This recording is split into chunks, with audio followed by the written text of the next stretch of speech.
Et c'est Tetra Tech avec comme client la ville d'Edmonton qui l'a emporté.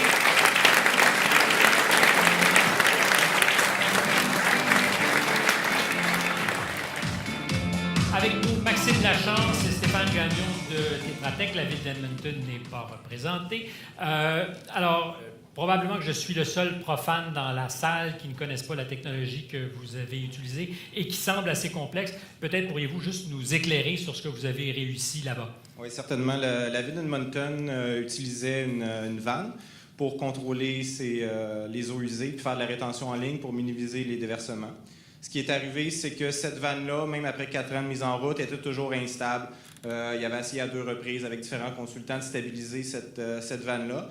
Puis, pour différentes raisons, le procédé était complexe, l'hydraulique était difficile, il y avait beaucoup d'instabilité. Nous, ce qu'on leur a proposé, c'est de comprendre ce qui se passait sur leur site, d'amener ça hors ligne dans un simulateur qui a été fait sous MATLAB, qui est un logiciel mathématique qui nous permet de reproduire l'hydraulique. Alors, ce qu'on a fait, c'est qu'on a développé le simulateur qui reproduisait toutes les instabilités, tout ce qu'on voyait sur le site. Puis ensuite, une fois le simulateur fait, bien là, sans risque, on a pu tester différents contrôleurs, différents paramètres, stabiliser la solution. Puis ce qui est beau dans ce projet-là, c'est que les performances obtenues par simulation, on a pu les transposer sur le site puis régler tous leurs problèmes de stabilité. L'idée de régler tous mes problèmes de stabilité virtuellement, ça ferait tellement mon affaire.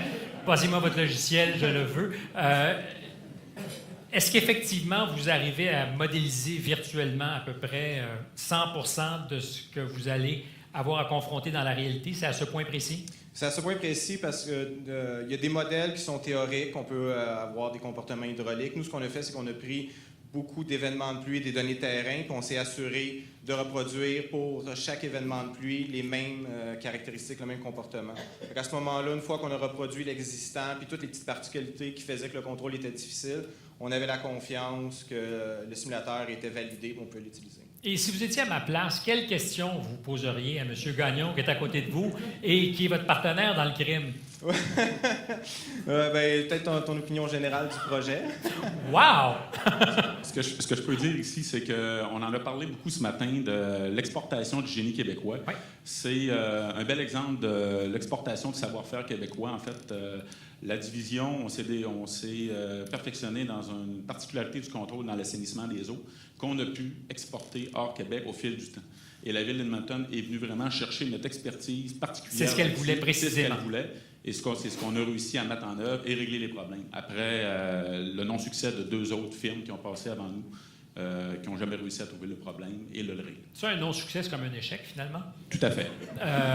Est-ce que vous exportez ailleurs, par curiosité? On exporte aux États-Unis, dans plusieurs autres villes et en Europe aussi. Excellent. Alors, merci. Et au Québec, on a quand même 2 installations, Montréal et Québec, sur lesquelles nos technologies sont en place. Est-ce une façon de dire qu'on passe à côté de quelque chose et qu'on n'est pas prophète en notre pays, ou au contraire, vous êtes content de ça? On est à Montréal et à Québec. Donc, je veux dire peut-être que vous espérez qu'il y en ait plus de villes qui fassent oui, ça. Oui, tout à fait. D'accord, c'est ce que je voulais entendre. Beaucoup plus, et on y travaille fort.